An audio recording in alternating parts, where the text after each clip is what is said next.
Well, good day, everyone. How's everybody doing today? I hope you are well, and welcome to another episode of Conversations with Dune and Friends.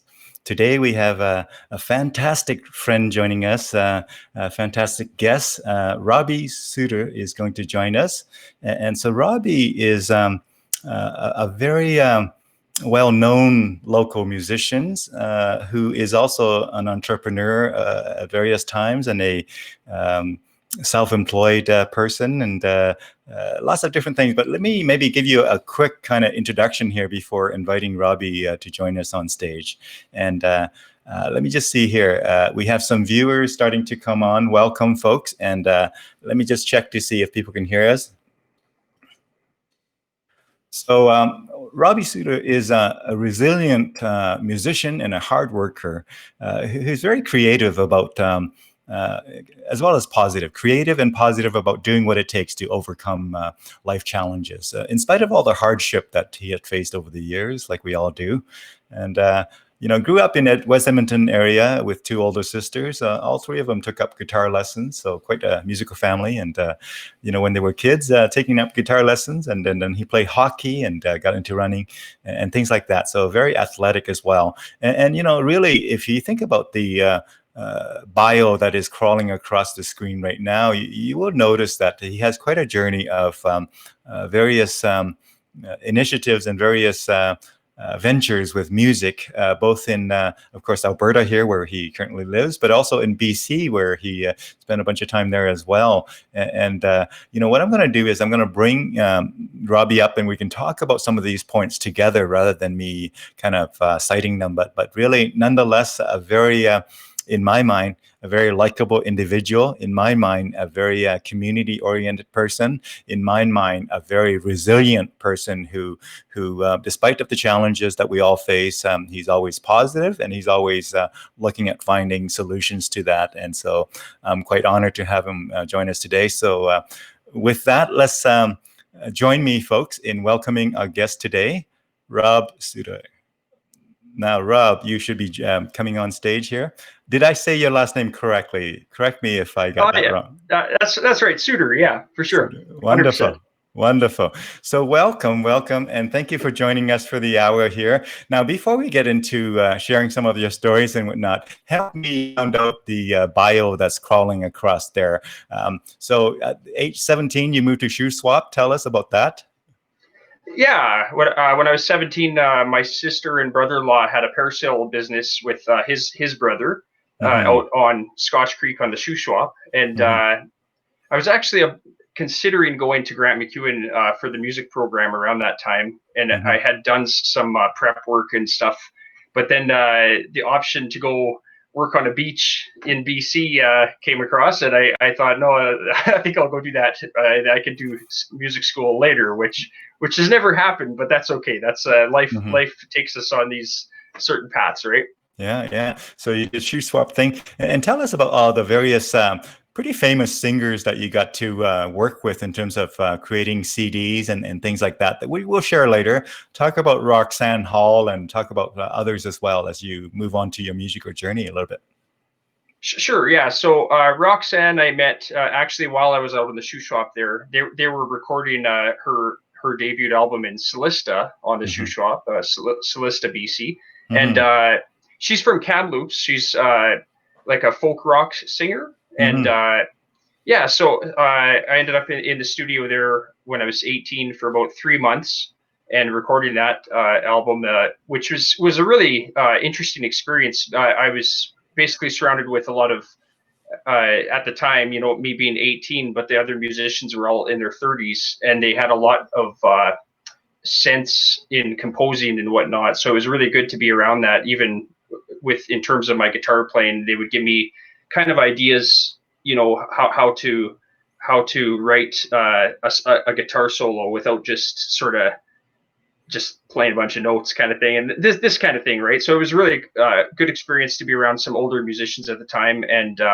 yeah, that was Roxanne. That was in 1998, and then after that, I came back to Edmonton for a little while, And then I was jamming at Blues and White a ton, pretty much every weekend for a couple of years there. And then I met drummer Dan Turner, and Dan took me out to Cranbrook to play in a cover band out there called Union. And Union, Rich Kurunchuk was lead vocalist, and I'm still really good friends with Rich to this day. Me and Rich and Dan, all three of us, we're the kind of friends that we can not talk to, not see each other for 3 years and then just pick up right where we left off, kind of thing, right? So nice. Yeah. Mr. Jimmy Gubash, who has been on this show a couple of weeks ago, he chimed in here and says, referring to you, Robby, he says he's a heck of a hockey player too. I sure did. I got out of hockey for like 20 years, and then when I get back into it, actually with Jim and some other guys, it just the passion was still there. Like even though I wouldn't say the passion went away, but it was kind of put on the back burner sort of for all those years. So but right when you hit the ice again, then the passion is back, right? So a lot of fun. Kind of like me in music. I actually put away music for 11 years, too busy with business and young family and things like that. And I'm sort of making up for lost time now with how much time I spent with music. So tell us, you even played with the Jarrett Sound Band back in 2008. Tell us a bit about that. Yeah, absolutely. Yeah, Jared, I had just kind of moved back to Edmonton around 2006, and I was working at St. John's Music Store in the West End, and somebody, my friend Mandy, she knew I was looking for a place to live, and so she told me about her buddies Scott Ebner and Curtis Ebner. So I went and lived with them and some other guys on the south side there. And one day they took me to a jam, and I by this point I had been out of Edmonton for 6 years, and I to be honest, I didn't really know anybody in the music scene much at all. So we went to the Sideliners pub, and it seemed like that night I met like everybody. Like I met Riel, I met Shyla there, and then Jared was there, and so Jared was jamming, I think, when I got there, and then I got on stage a little while later, and then he invited me on stage with him, something like that, and we just kind of hit it off musically, and we did the sort of the blues thing, but we were also playing in Fort McMurray a lot, so playing quite a bit of country as well, which is a nice way to expand my musical genres a little bit. Yeah. Hey, Robby, I'm going to quiz you a bit early on. Do you remember how you and I met? I feel like I might have sold you a rack unit, an effects unit. Is that right? Is that right? I think it was this Mackie 32 line mixer here. That's one. Oh, right? yeah, that's right. That's what I sold. Yeah, okay. So that's how we met. And you at that time were driving for some, I forgot which company, but you were in a big white van or some, I forget what color, but that's how we met. Was I met this guy in this big white van, and what color it was, I don't remember. But what I did note was you were very personable and very friendly, and I'm a pretty good judge of characters. So that was many years ago, but immediately I say, yeah, this is a cool guy. So then we stay connected to Facebook and whatnot, and certainly that's how we met, was through Kijiji, I think. It's funny. I've sold a fair amount of music equipment on Kijiji, and definitely made some connections over the years through that. Yes, sure. Yes. So anything else? Tell us. Obviously, were you born in? I forgot now. Tell us about. Sure. I was actually born at the Misericordia Hospital in West Edmonton there, which is literally like, I don't know, 4 blocks away from where I grew up, basically. So, and then all this gallivanting off to BC for 10 years, and then I ended up living. Now I'm back in West Edmonton again. So they say the apple don't fall far from the tree sometimes, right? yeah, that's awesome.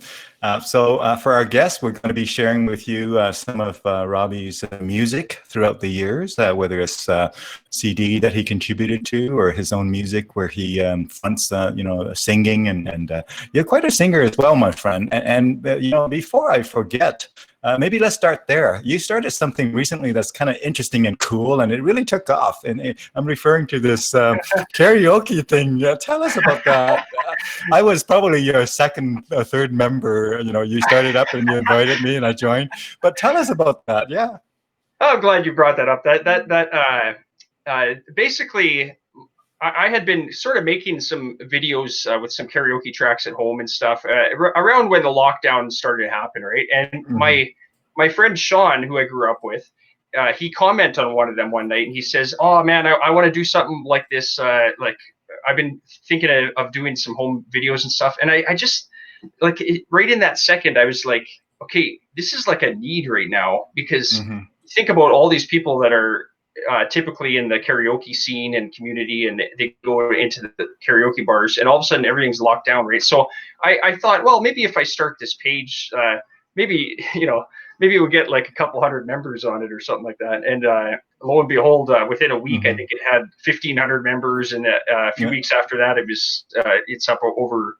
Well, I guess it's been a couple months now, but it's well over 3,000 members, right? And so it's a pretty active karaoke community. And it's sorry, go ahead there. Tell us the name so that whoever can look it up here, our viewers can look it up later. Sure. Yeah. So currently it's still under Quarantine Karaoke Canada is the page. And we've toyed with down the line we may or may not change the name, because we're hoping that quarantine is not forever, right? Yes. Yeah. No. And so every once in a while, I myself will do a bunch of karaoke videos and post them on there and stuff. But it's really a fun page to just watch and see all the talent around all of Canada, really, because that was another thing that surprised me. I thought maybe it would just be people that I added and people in the Edmonton area, but no, I mean, there's people all over Canada that are on there, so it's great. As they say, you build it and they will come, right? Especially if there's a need. If there's a need, if timing is everything. Timing is everything. Had you done that a year ago, probably wouldn't have quite the same traction, right? That's right. Same can be said about what I'm doing right now, because it's in COVID that you have a bit more time, perhaps, to join me. I know you're working full time as well now, but different times give us some different opportunities in terms of how they play out. I think, as they say, timing is everything, right? Oh yeah, 100%. And that is exactly what I thought when I seen that you put up this conversations page. I thought the same thing, like very, very timely and very good for people to be able to connect in various different ways and learn about people that they already might have known, but not really knowing much of the whole story. So I think it's really cool what you're doing, by the way. Yeah, thank you. And it's very cool that you joined me. And like I said, I'm a pretty good judge of character. And right from the first time I met you, I knew you're a cool guy, and turned out to be true. So thank you for joining us. I'm going to pull up some photos. Let's start there. I'm going to just not many. There's about 8 or 9 or something like that, and talk about it so that as a way to kind of introduce yourself to the viewers here in terms of maybe some stories. What's with this photo here? Oh yeah, well that one was actually outside of my favorite coffee shop back in the day. My friend took a picture of me, and I inversed the colors, and that's how it came out, right? And so that was actually ended up turning into the CD cover on my second CD I did in 2012. And the CD was called 5 Digital Years, which really was basically just a CD of all kinds of music that recording at home and stuff. So, but that picture was kind of surprised me how it turned out just from a random picture that we reversed the colors on. Amazing, very artistic and very abstract-ish. This is the same one I picked for the advertising post here. So that's a cool guitar. Tell us about the story behind this. Yeah, well, sadly, I don't have that guitar at the moment. I sold it to somebody, and but the good thing about when I did sell it is that I kind of carefully put those stickers on, and did a few other things to that Gretsch guitar there, and the guy that bought it, like he didn't want to change anything about it. He's like, Mm. I love what, he loved what I did with it. So I did a couple things. I put a dice on the pickup selector, and I put a poker chip on there, and basically just a guitar I had for maybe a 6-month period of my life. I tend to go through guitars a lot, Mm-hmm. and but that was the first Gretsch I had, and Mm-hmm. I plan on many more in the future, hopefully. You bet. So you And like him? You like him? yeah, a lot. I love this photo. I love this photo. It shows, the one dimension of you that I enjoy, and that is, again, how approachable you are. Tell us about this photo here. Okay, yeah. So, well, that's Thelma and Louise. That's my dogs there, and they're sisters, and they're from the same litter. And basically, they're 8 years old now. So, and this would have been about maybe a year after, like when they first became full grown, kind of thing. So they were, that was about 7 years ago now. And Mm-hmm. the person that took the picture, Christina, was actually. There's a couple out in, I think it was out by Tofield, somewhere out there, and they were the ones that raised those dogs right from until they were 8 weeks old. So Mm-hmm. she came over with her, and she's a photographer with her camera and whatnot, and Mm-hmm. she took that picture, and I also thought it was a pretty good picture, right? So it Yeah. tends to get a little more traction on Facebook than some of my other pictures. I'll say that much. You bet. There you go. Love it. And there you Oh go. yeah. Was this one of the karaoke thing that you were doing, Oh, or what? absolutely. Yeah. Okay. So I was at Duster's Pub. I worked there for a few years, and one Halloween I went as Alice Cooper, obviously, and Mm-hmm. that's my friend Laura there, and yeah, that was probably maybe the most memorable Halloween I've personally had, anyhow. And Mm-hmm. I've had some good ones. So that was a lot of fun. I think that costume worked out way better than I ever realized, and I started to find stuff around my house that Mm-hmm. like worked for the costume amazing, and it was it just kind of came together well. Mm-hmm. Mm-hmm. Fantastic. Having fun is cool. One of your CDs that you contributed to, or? No, actually, that's just a poster for our band Triple Grande, and so it's obviously an old picture. It's not the best quality Mhm. of a picture, but anyhow, that's our three-piece band with Dan Turner, same drummer that I played in Union with. And Mhm. after me and Dan both left Union, we started this three-piece blues band, and with a guy named Bill Highbine on bass, and that was out in Cranbrook area, and we kind of did more local touring around Cranbrook, so more like the 2 hour radius kind of thing. Yeah, But yeah, yeah, a lot of fun those times for sure. yeah. Nice. More Oh union. yeah, that's Union there. Yeah. So that's about the year 2001, and we went and got a photo shoot at the photographer in Cranbrook there, and yeah, that band we toured pretty hard for 2 years there, doing a lot of 5 nighters, some 4 nighters, 3 nighters as well. But Yeah. yeah, as You guys look like you could be brothers there. A lot of we we've been similarity. told that. Yeah, we've been told that. Yeah, for sure. Actually, yeah, that's funny you mentioned that. That's definitely something that we were told a lot when we were on the road. Yeah. So And for our viewers who may not know, which one is you in this picture? yeah, so I am. If you're looking at the picture, I am second from the left. That's what I thought. Okay, I That's wasn't. right. That's what I thought. I was gonna go with that. But looking very similar, familiar, similar. Yeah. We're. Okay.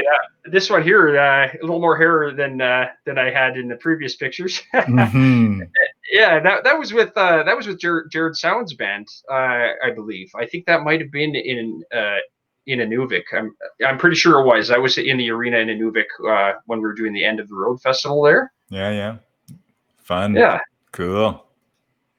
yeah, that was good times in Inuvik for sure. Yeah. So thank you for sharing those photos with us. Now we got some videos and audios to share later on as well. But in terms of you know, tell us about your work a little bit too. You worked on many different things and self-employed. Tell us the story of how you got into self-employed, because I think that's as much as we are musicians, we all tend to have a day job, if you will, at the various times. And I think it's good to kind of talk about that. You have quite a bit of a story of how you got into entrepreneurship or kind of working for yourself, self-employment, and then back out and back in. We do what we need to do. But tell us the story about that. Oh, sure. Yeah. Okay. Well, yeah. Around 2013, I had kind of just had the urge to just go self-employed, and I thought, well, okay, if I have at least a couple things to really get myself going and add things as I go. Mm-hmm. So basically, I wanted to DJ weddings and whatnot, and I started that with literally like, well, zero experience in DJing, to be honest. Mm-hmm. Obviously, I had some experience in music equipment and stuff, so that helped. But yeah, and then also snow removal. Those are kind of my two main things that got me going. I Mm-hmm. bought a big snow blower, and that was the white van that that I had when I sold you the piece of music equipment there. Yep. That was my own van, and Okay. basically when I got going self-employed. For the DJ end of things, I had a name for the company, so to speak. It was called Robbie's Rock Wagon, Oh, and then cool. yeah, and then for everything else, I pretty much went under the name One Man in a Van, which a lot of people laugh at, right? Pretty funny, yeah. It's And catchy. It's catchy and it's memorable, and you can cite it back. yeah, it is. Yeah, I had cards made up and everything else, and yeah, I did also not only snow removal, but I did a lot of small moves with that little van there.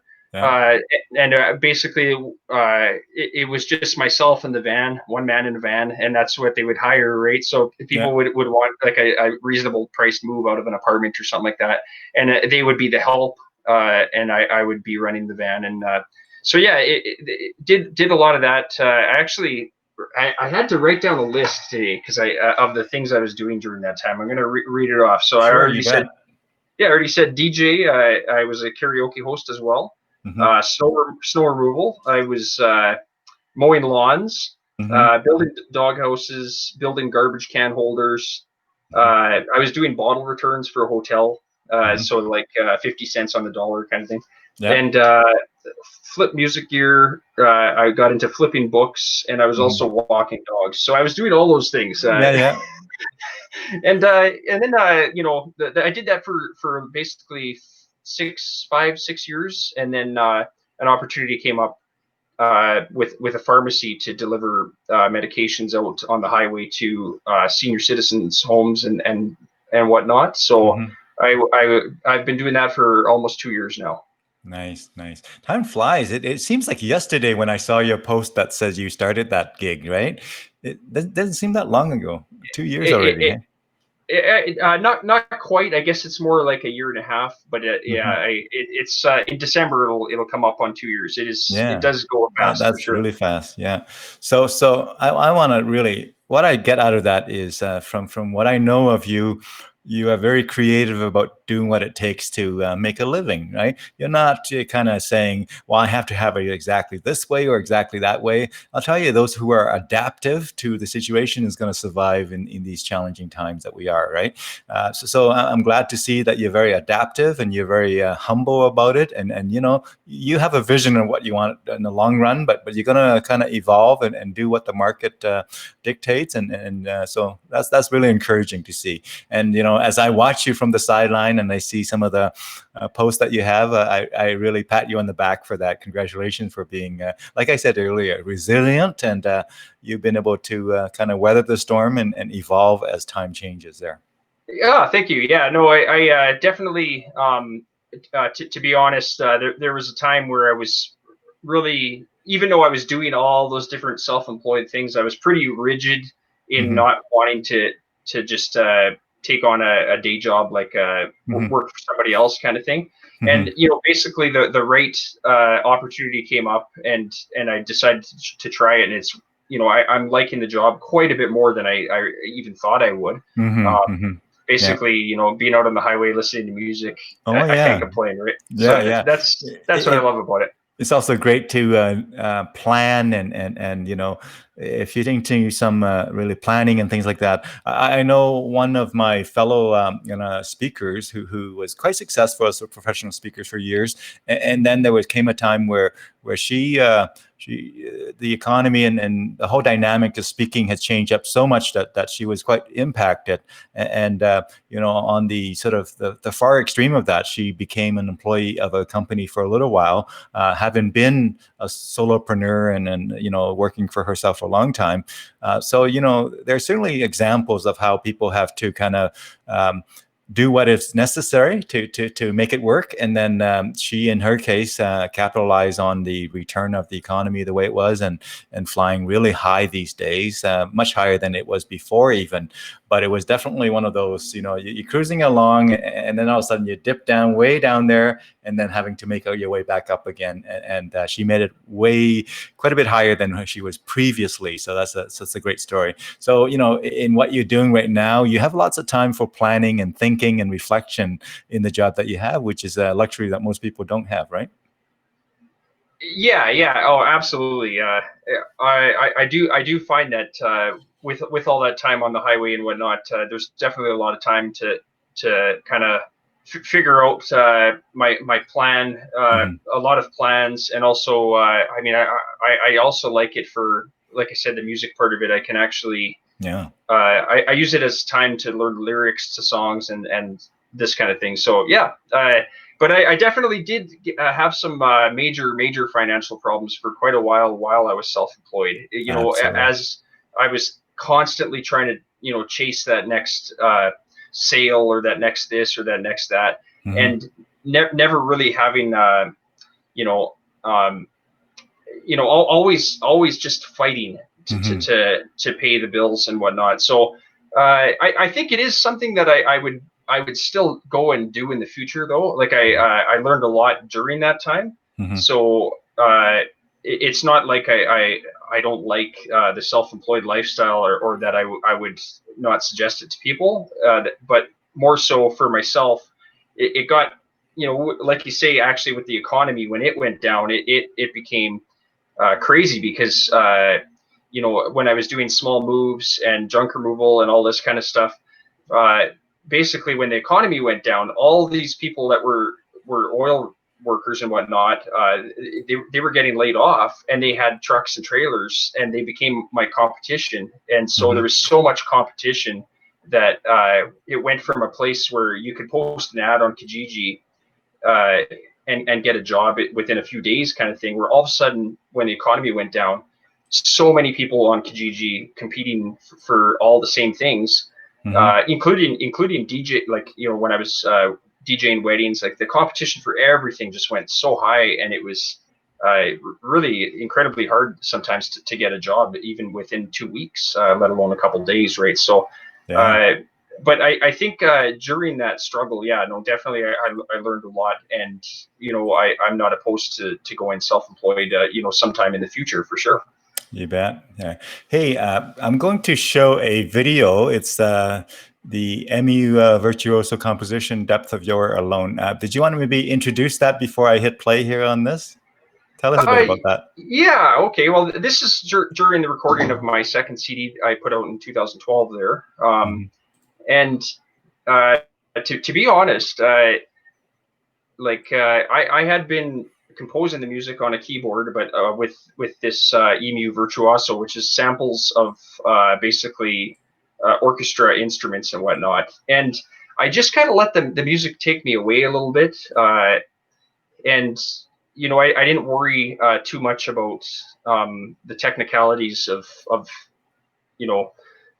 what classical music is supposed to sound like, because I'm sure there's a real classical musician might tell me that some of my instruments might be a little out of register, or this kind of thing, like but I just kind of kind of let the music take me away, and created this demo of this piece of rack equipment, basically, because all of it was done on that one single piece.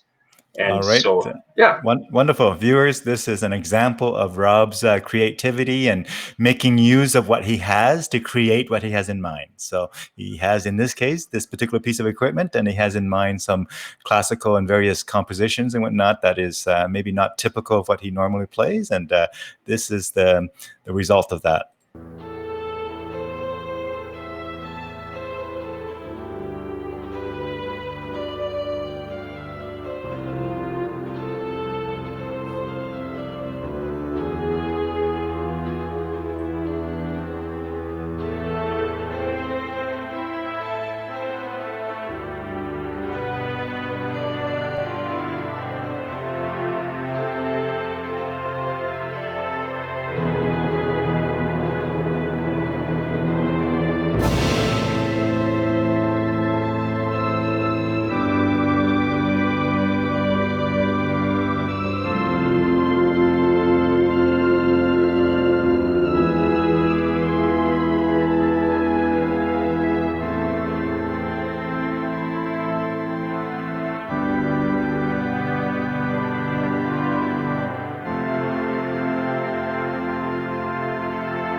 Very cool. Yeah, that's pretty much the outro there.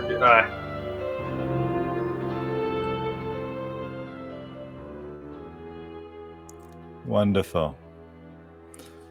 So do you do that kind of music very often, or is this a once in a lifetime thing, or a rare, or what? Well, like as of more recently, I've been doing a little bit more electronic kind of music, but definitely some of those classical themes kind of pop in there once in a while. So yeah, no, I've been quite enjoying composing music with keyboards. It seems to totally make me look at music differently, because you're looking at, you know, the whole register of notes, and you know, I don't know, it just kind of opens up my mind a little bit. Compared to, you know, obviously playing guitar opens up my mind in a completely different way. Yeah. But that's kind of what I prefer about those two instruments, is they do kind of make you look at things a little different. So yeah. Absolutely. So great. So basically, what is it? You do some karaoke hosting. You do some kind of composition of your own original kind of approach, and some very good with equipment as well. And it's just a rock and guitar player and an awesome singer. And I can Thank just you. keep rambling on. You're multifaceted, my friend. Multifaceted. Yeah, Mhm. I try to I try to always keep myself well rounded and learn about different things. Absolutely, all the time. Uh, Mm. in fact, sometimes I've had to remind myself to not take on too many things because you can't like, for example. At one point I used to be into archery, and I wanted to get back into archery, and I Mhm. did for a little bit, but I kind of realized like you can you have to still sort of pick and choose how many different things you're going to do to be any good at any of them, right? So uh, Mhm. I'm kind of like I like to learn about a lot of things, but I've recently learned that I can't do everything. I have to sort of pick and choose a few things. Yeah, yeah. Now, this is a great time to show a quick video that you have, just a 1 minute and 23 seconds on you building a doghouse for one of the local doctors. Is that right? Yeah, I forgot what his name was. He was out in the Sherwood Park area. In fact, I did two dog houses for two doctors, and they were friends of each other. So yeah, it was a lot of fun building that. Yeah. So let's let me know if you can't hear the sound.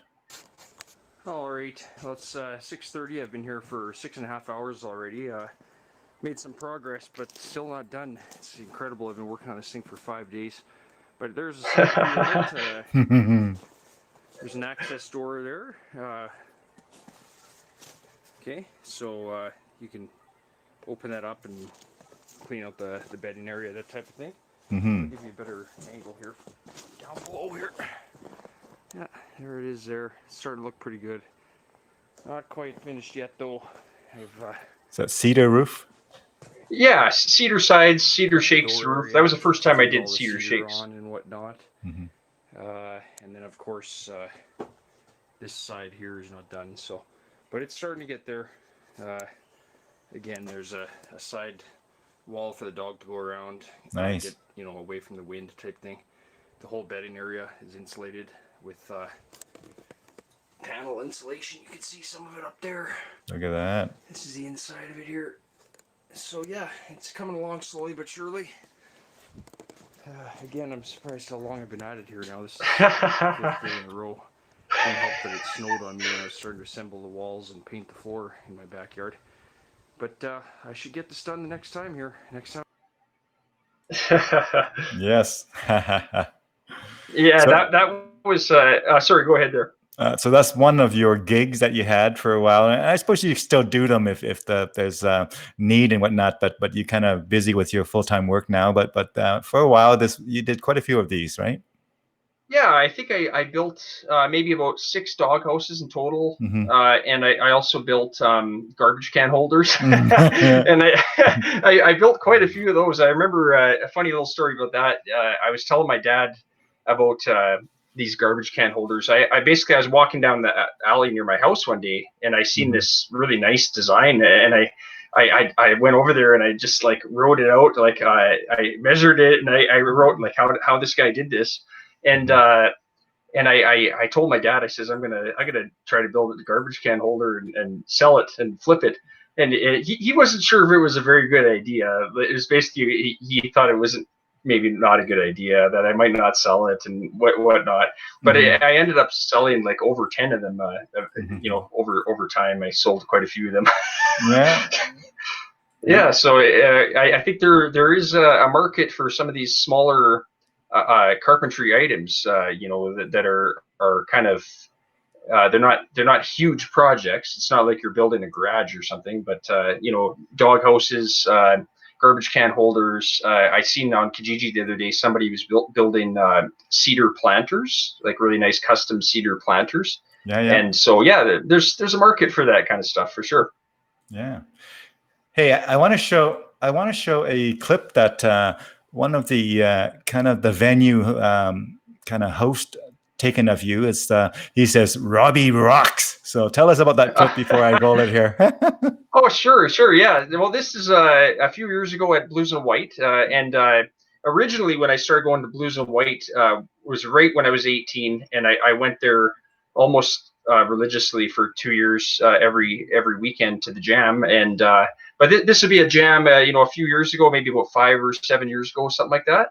And yeah, we had some horn players on stage, and it was just kind of a good jam, and had a lot of fun at this one for sure. Cool. Let's listen to it.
Getting down.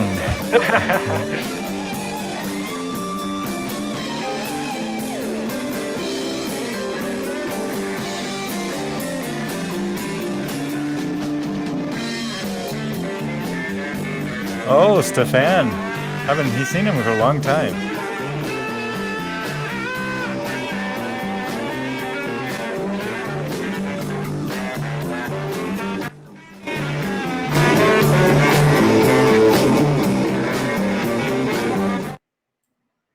All right. Now, I think the volume might have been a little bit low, but because I had it down a little bit in the previous song. But yeah, cool. Were you able to hear it loud and clear over there? Oh yeah, pretty good. Yeah. Yeah. No, I had the volume down a little bit from the previous song there. See, if I go full blast, this is really hot recording. If I go full blast.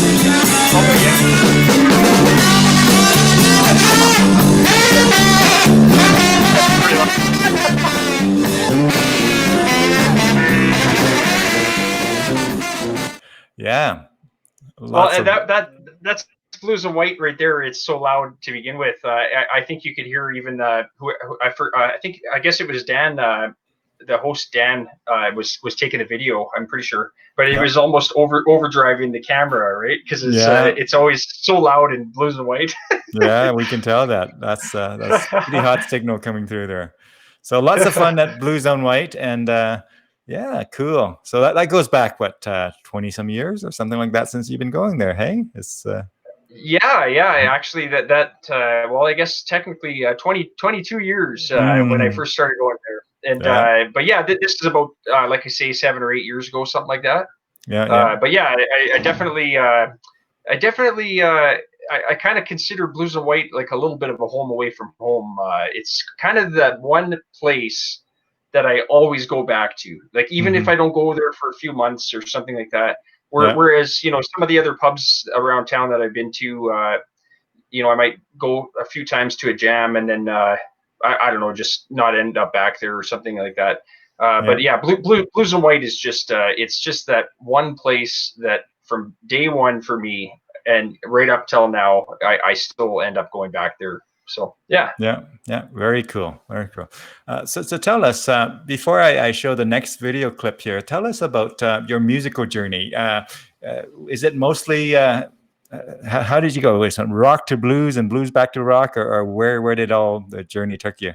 Actually, that's pretty close to what it was. As a kid, I was listening to a ton of the '80s rock, like Motley Crue and Poison and Def Leppard and a lot of those kind of bands, right? Hmm hmm And then I'm like, what is this music? Like, and because it was just the guitar that blew me away. And he said, well, that sounds like the blues, right?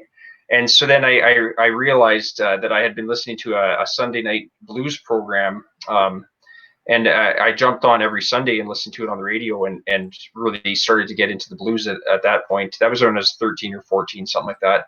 hmm And then actually when I was 14, I think I was, my friend Josh, who lived across the street, him and his parents had an extra ticket to go see BB King. So I went and seen BB King when I was 14, and that was something else. hmm To be honest, I was completely blown away to see him, and especially at that time, like he was really on top of his game, and but I think being 14 and sort of just getting into the blues at the time, I think that there's a part of me that wishes I would have been at that very same concert like right now, so that I could sort of even take on more of the subtleties of what was going on in the concert, right? But yeah, no, amazing concert to go to for sure. Yeah, and sorry, back to your original question. Yeah, I definitely got back into the rock stuff. In fact, the Mode of Unknown, CD that I did was when I was kind of getting back into the rock stuff for sure. So kind of went full circle, but of course, still 100% into the blues these days as well. Right. Now, before we roll this clip, I'm going to sidetrack and put you on the hot seat for a moment and say, if there was 2 or 3 big lessons that you learned from music, things that you would advise your younger self, what would they be? Sort of 2 or 3 big lessons that you learned through your musical journey. Oh, sure. Well, I would say this is a big one. Okay, I went through a couple of years recently, actually, where I was almost um, depressed in a sense about Mhm, music, in the sense that I had it in my head. I was like, nobody buys CDs anymore. What's the point? Like, what's mhm, the point of recording and all this kind of thing? And I kind of finally realized, and it took me years to realize this, like I've always loved, it's always been about the music for me. But mhm, I got mistaken into thinking that I needed to have a career in music in mhm, order to sort of justify my being a musician, sort of. And mhm, like recently, I kind of realized when I got back into recording that the recording process itself and composing music is like medicine. It's mhm, like that's the reason I'm doing it now. And I think that would be one of my lessons to younger musicians is never lose sight of that you don't have to, like, if you're having a couple of years where maybe you are going to be a professional full-time musician, but maybe you're having a couple of years where it's not working out or something, or like right now, COVID-19, how many musicians mhm, aren't, but get back to doing it for the love of it, like again, like recording, writing, like it's like medicine. It's just a, so that's a big one. Awesome. Another lesson for sure. I mean, as you know, I damaged my wrist really bad in a workplace incident, and I used to play heavy guitar strings, which is great. A lot of people will play heavy guitar strings for tone and whatnot. And but I kind of realized also that after I injured my wrist, that if I could put light guitar strings on and change my approach to guitar, that I could get more hours out of it, more. And so then I started to realize that a lot of guitar players that I do like play really thin strings. Like even BB King plays like 8-gauge strings or something like that, right? Yeah.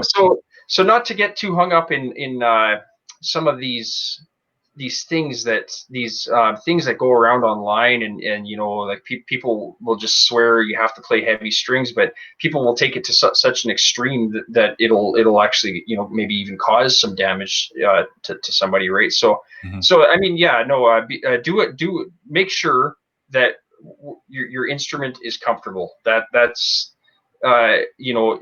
that's another big lesson. I would say is don't get hung up on everything. Make sure your instrument is comfortable to play. And you said 3 lessons, right? Yeah, well, you got some two really good ones, and I just want to echo the fact that make sure that you honestly look at your situation and do what works for you, and not what the industry says, not the expert That's says.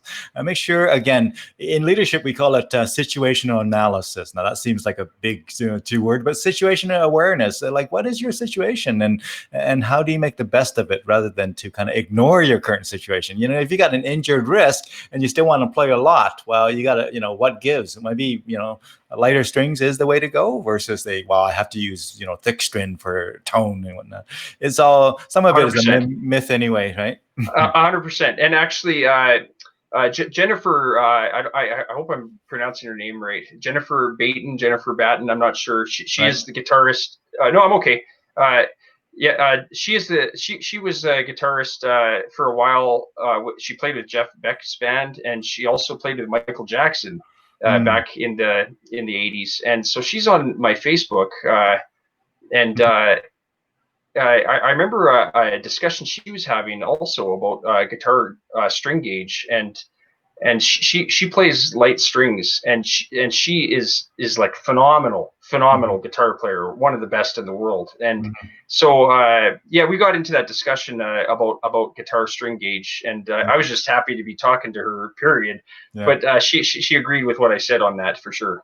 Yeah, I saw a video clip a little while back. You mentioned BB King, where somebody quoted BB King talking to somebody like an Eric Clapton or that type of a guitar player, that level, that kind of profile. BB King would look to Eric Clapton or whoever it was that I don't fully remember, and says, "Why are you working so hard, boy?" or something like that. Like don't put on too heavy of the strings and working against it, right? Kind of is the sentiment there, right? But I'm going to roll this clip here. So it's a slightly different kind of music yet. So let's hear it.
So tell us more about this.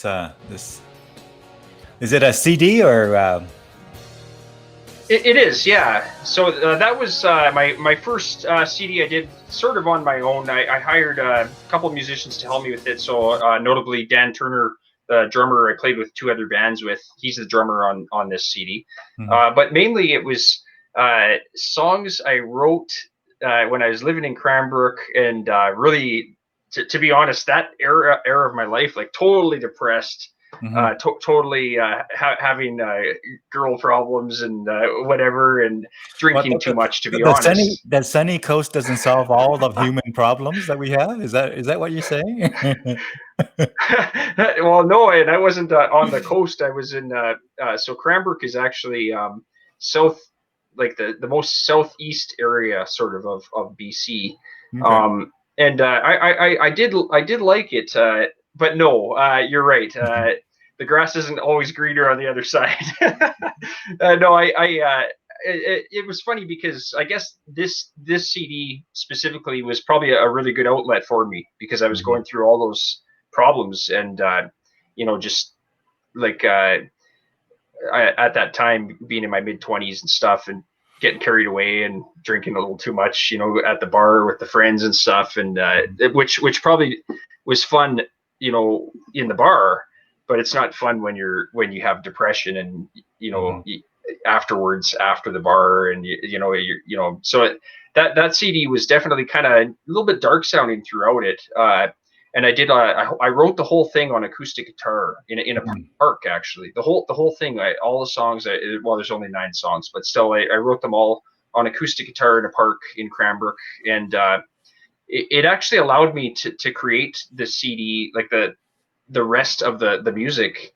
And I've actually found that I'm having to try to learn how to get back to that, because nowadays, now that I'm doing electronic music a lot, I find I can get carried away with different sounds and different, the music itself, but I don't have songs, because I think acoustic guitar is such a instrument that is incredible for songwriting, because you can sit there and you're not distracted by a million sounds. You just your chords, your lyrics, the feeling of the song itself, and then you can build around that, right? So that's kind of what I would say I did on this CD. Yeah. Whereas now I'm trying to take the backwards approach, and starting to consider getting an acoustic guitar again, and maybe write songs the same way, and then if I want to do electronic music, just add to it again, maybe. Yeah, absolutely. Well, I don't know how much longer COVID isolation is going to last, but it's a great time to be doing sort of a solo act, whether it's online or whatever have you, with acoustic guitar, and you got your vocal chops there, and you got your songwriting chops, and put those 3 things together, right? Yeah. No, I definitely do like to once in a while throw a camera on and do something in that sort of idea. And yeah, it was interesting when the whole lockdown started. It almost instantly you could see how many musicians sort of used the technology as an alternative way to connect with people, which is really inspiring as well. Like seeing what everybody's doing, and sometimes I tune into Jared Sowen's things he's doing online, and quite a few of my friends, when they got something on the go online, I jump in there and have a listen, for sure. Yeah, there's a few songs on here. I think It's Time is the first song. Tell us about that. You worked with Roxanne Hall. Is she, where she's at these days? Was this from a while ago, Robby? Are we still on? Oh, hold on. Let me flip. Can you hear me? Testing, can you hear me? Oh, I see what you're doing. Yeah, can you hear me? Can you hear me? I'll just play the first one.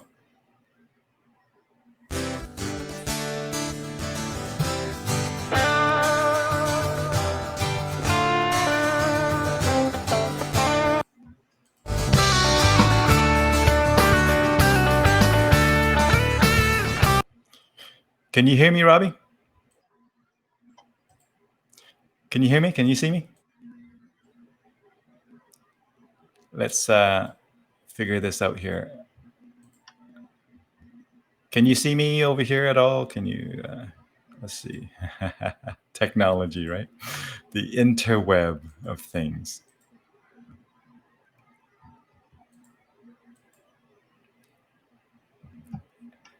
I would recommend you exit and come back in. So if you exit and come back in, we should be okay. That might be what it takes. Okay. Yeah. I'll go to the host chat there if you could, Robby, and you can see my message there. But I'm going to play this video here for our viewers, okay? So can you hear me? I'll take you out and you can come back in. We'll start playing this song here. There's a calling from my soul, crying, wake up, it's time to go. There's a reason for unrest, all of my dreams put to the test. Oh, it's time. Oh, it's time to let go. To let go of what I think I need. Oh, it's time. Oh, it's time to let go. To let go of what I think I need.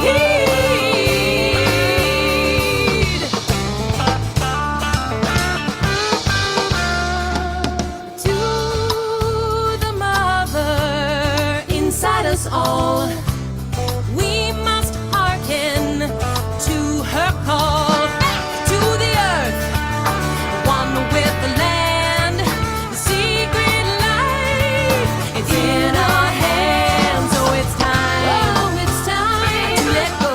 To let go of what I think I need. Oh, it's time. Oh, it's time to let go.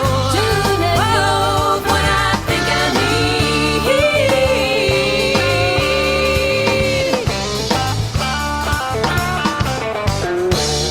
There's a calling from my soul, crying, wake up, it's time to go. It's time. Oh, it's time to let go. To let go of what I think I need. All right. Can you see me, Robby? Can you hear me? Looks like you can see me, but you can't hear me. Is that where we're at? If you can flip your, I'm going to flip my microphone here and see if that helps. But maybe flip your video. Actually, I can see your video, so that's fine. Say something and just to confirm that your audio is coming through there, Robby. Okay. Hear me now? Okay. Now? Can you hear me now? Okay, let me try this.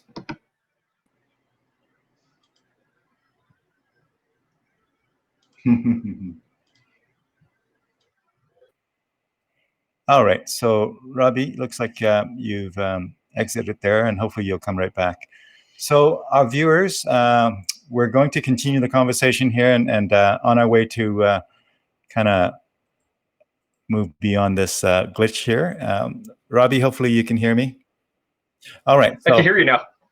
Perfect, perfect. You know, technology is not perfect with internet and Wi-Fi and everything else. I see your video is not showing. So could you flip the resolution for me so that your video shows up? Wonderful. Thank you so much. You know, all this technology is certainly practicing our patience. Now, you might need to flip your video again there for me before. I'm actually just still getting in there.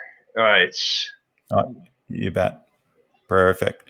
So Yeah, while you're doing that, think of the next sort of either story or anecdotes that you want to share with our viewers. My question for you is, what would be one of the kind of lowlights of your music, and then share me with us one of your highlights. So if you think about one of the highlights of your music kind of career or music journey, what might that look like? You have a story behind that, and what might be a low light in that musical journey that you've been going on. I got a good low light. I'll start with that. Okay, yeah. It's kind of funny though, because okay, so when I was with the band Union, and in around 2001, we were playing up in the Yukon, and we were driving back, and obviously super long drive, like back to Cranbrook from Whitehorse, right?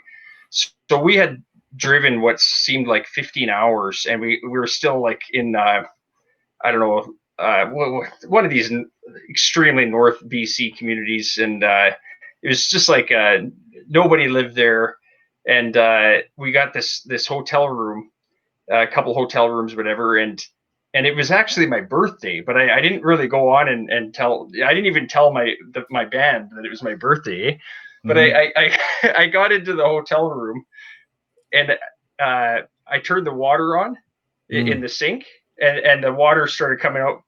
It was brown. I don't know why, but the water is brown. And I tried it in the bathtub, same thing, like the water is brown. And then I told them, I said, you guys know this is my birthday, right?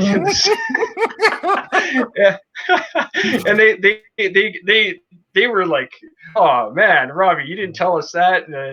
And they kind of had a laugh about it too, though, right? But then they made up for it the next year. We were playing in Shotgun Willie's, a bar in Cranbrook, and it was my birthday. Same thing. I didn't tell them. But they knew. So they had brought in like a big cake and everything, and like made a big deal out of it. Yeah. So yeah, that was kind of a funny little low light there. Things we do for music, right? Things we do for music. That's right. Yeah. Highlight. Definitely have a few of them. All the times. Back when I was playing with Union, depending where we'd go, but it seemed like if we ever played in either Banff or in Canmore, either of those places, it would be like a smaller venue. I think we played at a place called the Drake in one of those. I forgot, but I haven't been there for a long time. But the smaller venues, but just, man, the people there were just there for the music, and it was just packed dance floor, and just the energy level, everything was just through the roof. Like that was one of my highlights for sure. And I don't know. I would say jamming with Jerry Doucette was really cool. That was in Inuvik, and it was actually after the big show we did with him. The next following day, on a Sunday afternoon, we went to the Legion, and they had a jam there. And Jerry's guitar player had to get on a plane and take off for some other engagement that day. And so, but Jerry still came to the jam at the Legion, and he invited me on stage. And Jared was there playing keyboard, and that was really something else. That was really kind of a highlight as well, for sure. Yeah. Cool. Thank you for sharing that. I'm going to share, let me know if you can hear the sound. I'm going to play Melting, track number 5 on the I Will Fly, CD with Roxanne Hall and you on guitar, I presume? Yeah, me on lead guitar, for sure. Can you hear it? Yeah.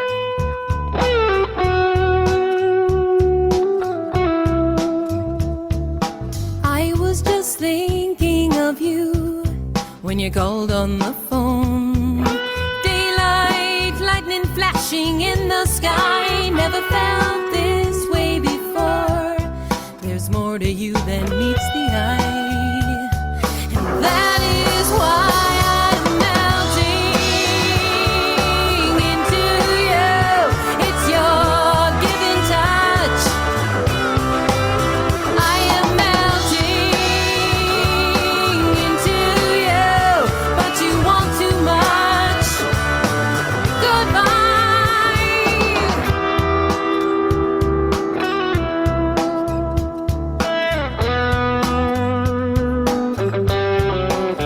Great guitar tone. I was just Oh, thank you. dreaming of the sun. I need to get away. You are a child, there's games you play. Well, I won't play anymore. I'm sure that you will understand. Please let go of my hand. I'm melting into you. It's your innocence.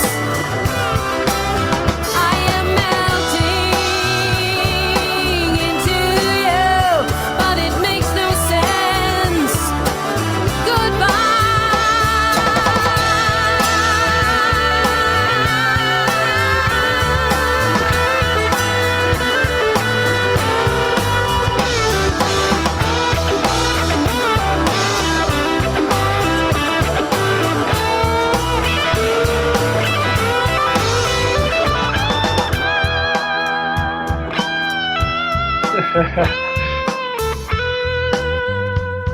Love it, love it, love it. I was just laying in the sand, dreaming of the dance.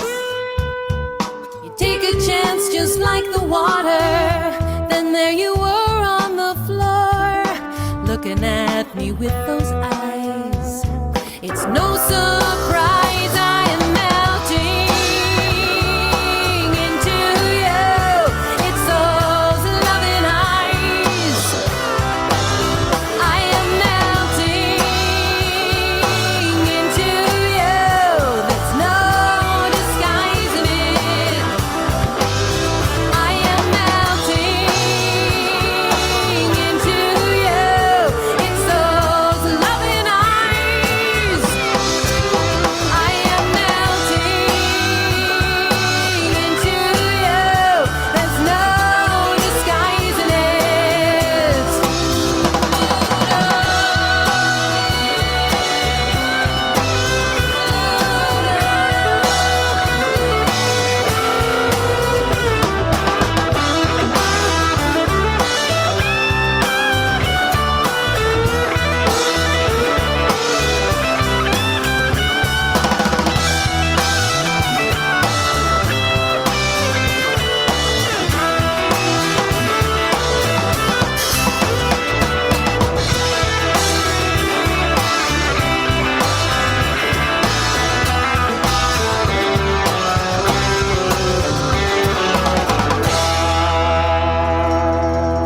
Fantastic.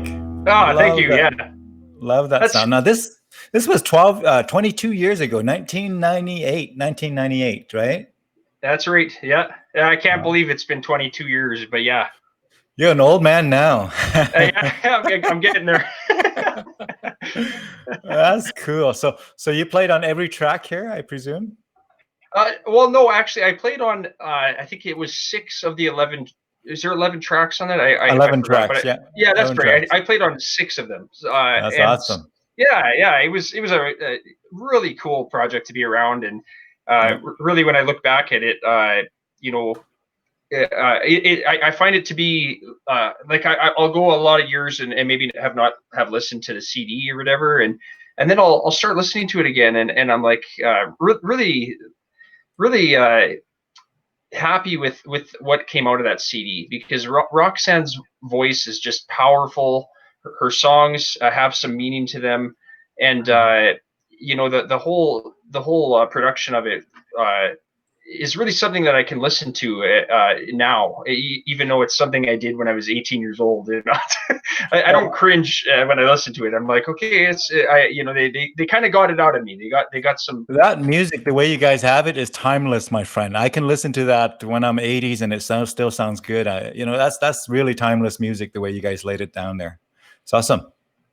Yeah, Now- it's actually funny when I was bringing up when you were asking me to bring up some old links and whatnot. I found that, and I had found some other recordings Roxanne has done, you know, more recently, and I got thinking. I was like, you know, wouldn't it be cool if maybe I contact her and just tell her I'd like to record on a couple of her songs, because nowadays it's just so easy. I could do. They could send me the bed tracks, and I could do my own recording at home and You send bet.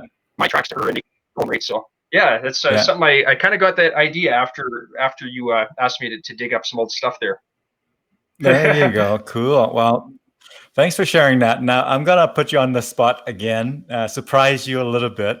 Tell me, was there a karaoke song that you sang in the karaoke quarantine Canada that you wouldn't mind me pull up and say, this is what Robby put out there in his own group that he created that now has over 3,000 people and growing fast. So I'm going to go there right now, right? And you're going to tell me of a video that you had put out there that you don't mind sharing with a group, completely unannounced. We have not planned this, but tell me where to go, my friend. I'm going Oh, to. sure. Well, if you can bring it up so I can see. There it is. There it is, my friend. Okay. And my problem is I can't remember what all songs I put in there. Oh. I think there's a couple funny ones in there, isn't there? Well, you know what? I know there's a search feature, so I say quarantine karaoke Canada, Robby Suter, right? So if I did this, I should be able to find the stuff that you posted, my friend. I know a few things about Facebook. So tell me, which one of these clips would you like to share with our viewers? Just scrolling down here, no pressure. You know, you have a few songs here and there. You had a really beautiful slow song you did one time. You remember that? What song? It might be the first one I did. Maybe was it George Michael or something like that? You know what? I think I can go like this. I think if I go, so if I'm in quarantine Canada like this, if you go to members, okay. Sometimes if you hit members, yeah, and then if you search, 3,264 members, 3,264 members. Well, I don't have to search for you because you're the admin here, my friend. So there it is. Oh yeah. So and then it'll say the posts. It should say however many posts, I think. 4 recent posts. Well, maybe it doesn't. There you go, 4 recent posts, and there it is. And we start scrolling. Look at all the stuff that that you had posted recently. Tell me which one to hit play, though. This one's pretty good. The Kiss one was pretty good. Yeah, I'm gonna hit play. Okay. Yeah, or whichever one you think. Okay, whichever one you think. Okay, here we go. Okay, I don't even know it. Is this the one? Oh, okay. This is a Bon Jovi one. Hold on. What happened is because the live video is going on the other one here, I muted everything, right? But if I don't play it, if I kill that, then I can unmute Facebook. Here we go. So right from the beginning, my friend? Yeah, sure. This is a Bon Jovi track. Yeah. Can you hear it? Yeah.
Now, there's another one that you did a little while ago that I really see if I can find it. I love that one. I forgot it was a slower song, and you did a bang up job of the sound mix was really great too, and all of that stuff. Do you recall? Oh, okay. What that might have been one of the earlier ones? earlier ones that you did. Do you recall what that might have One of been? the earlier ones. Yeah. I So, wonder if it was the George Michael one, maybe. what's the title? Or maybe I think it's called One More Try. That was like the first video I put on there. Okay. So I don't know if that was it. Well, let me know if something else catches your attention. But Pops out at me. That might be the one. But I really, look at that! You're playing some guitar there with your sunglasses on, right? You're having fun. Yeah. Oh yeah. You did some Prince here. You did, This one's pretty funny actually. It's Dream On. Let me play it then. Aerosmith.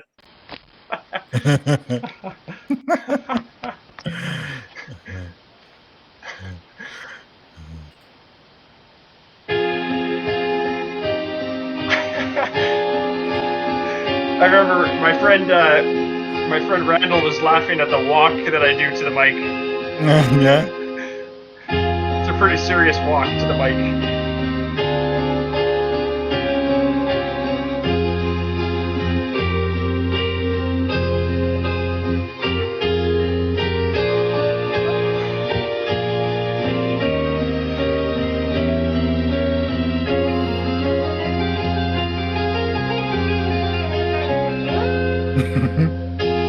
Every time that I look in the mirror, all these lines in my face get clearer. Face still gone. It went by like dust at dawn. Isn't that the way? Everybody got a dues that I to pay.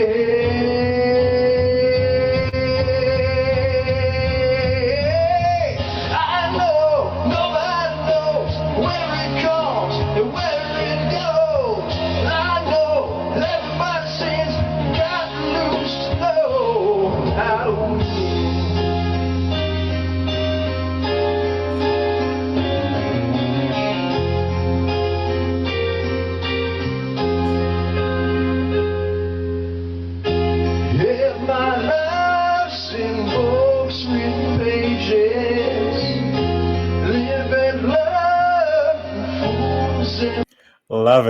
Love it.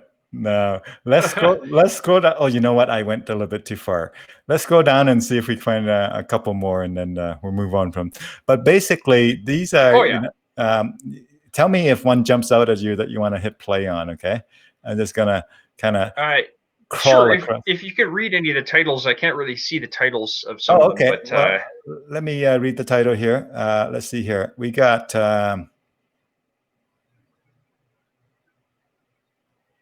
He didn't say the title on this one, so I don't know which one it is. Maybe not.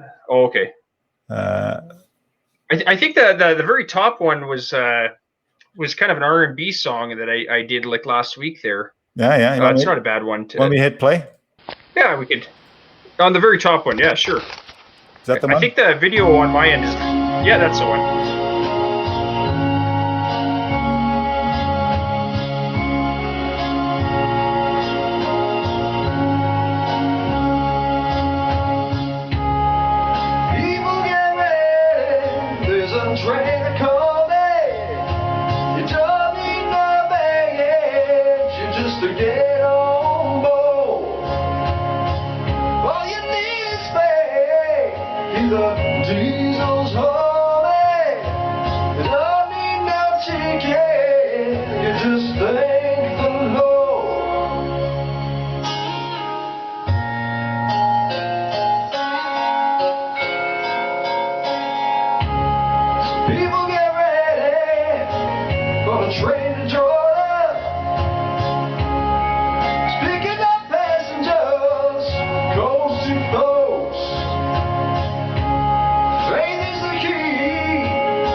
Very cool. So let's kind of wrap it up for the viewers in terms of the so again, you do live music, you do DJ, you do karaoke, you host karaoke in person, you host karaoke on your own kind of group there that's well over 3,000 members now and going quickly. Obviously you're just into a lot of different things, but is there a common thread other than music? What is it beyond the music that is common to a lot of stuff that you do? If there's a word or two that you bring up, what would it be? I would say just kind of getting through day to day, and all the challenges that we face, having some things to sort of focus my energy on, because it's so easy, obviously, in this world to get negative and to just keep thinking negative and whatnot. But really getting some things to put your energy into is what I've been, especially as I go along. I'm learning that there's times in my life where I didn't do that, and then depression would kind of come over me, especially in our Edmonton winters, eh? So I would say the common theme is just having things to focus on and to work towards, no matter how small they seem. Just keep pushing forward, basically. Yeah. So having a purpose and having fun. So having purposeful fun. Yeah, absolutely. There you go. Well, as we wrap up this conversation here, my friend, you are definitely that. You're a fun guy, and I can see that you have, again, as I said earlier in the introduction, quite a resilient mind in terms of rolling with the punches and dealing with things as they come and evolving in your work as necessary to make it work. And single income kind of situation and making it work and having music as part of this journey that you have that we call life. And congratulate you on making it work all these years, and looks like you into a good spot for the next little while as well, stable employment and enjoying life, and have spare time for different things. Absolutely. And I also wanted to say, thanks for having me on, Dune. I've been watching these videos since you started this page, and I'm really glad you asked me to be a part of this.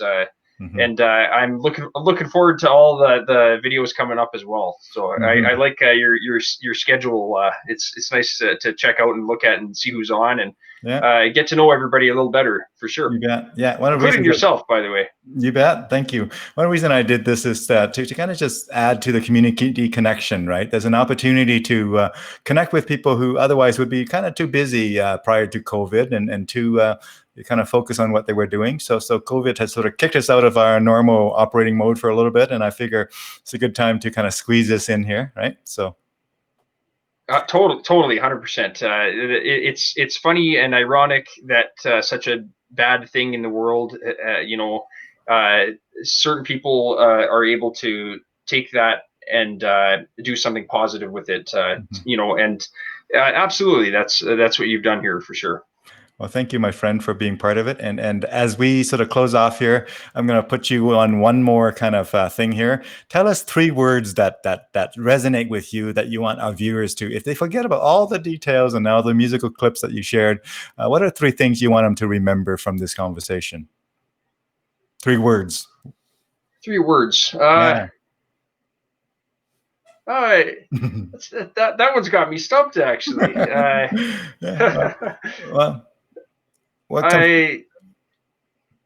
Perseverance, I guess. Perseverance. That's an awesome one. You're not stumped, my friend. Perseverance is an awesome one. So keep rolling. Perseverance. Yeah, perseverance. I would say, this isn't really one word, sure, but it's relearning. So, and just quick, what I mean by that is, when you think you got things figured out, but things are just not working out, sometimes time to take a step back and relearn how you're going to approach things, right? So relearning. Relearning is a word. It's a hyphenated word. We're good. Hyphenations are fine, legal. So you got 2 words there. You got perseverance and relearning. What's a 3rd word or a 3rd sentiment? let's say enjoy.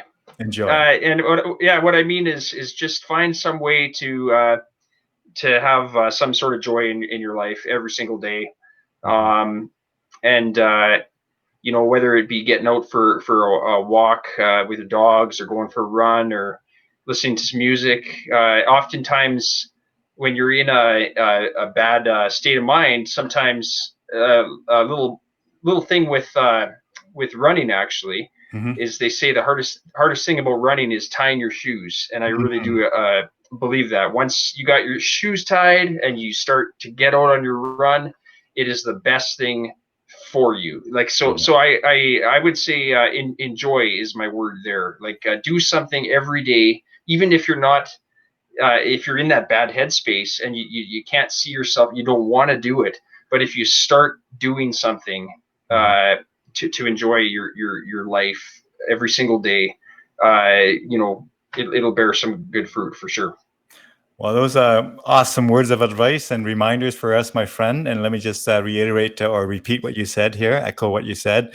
You said perseverance is important. So perseverant, absolutely. We all could focus on that more. And another one is relearning. So again, always evolving and relearning, and do not ever feel like you have learned everything there is to learn and there's nothing more to learn. And maybe even go back on what you thought was previously true, and now maybe relearning it. Maybe context has changed. Maybe the world has moved on. So perseverance, relearning, and of course joy or fun. And those are awesome 3 things to leave our viewers with today. And thank you so much, Robby Suter, joining us for the past hour and a bit here, folks. Thank you so much for sharing your stories and your music and your insights with us. And to our viewers, have a great day, the rest of your day, and take good care of yourself, take good care of one another. And I'll leave it to Robby to take us out.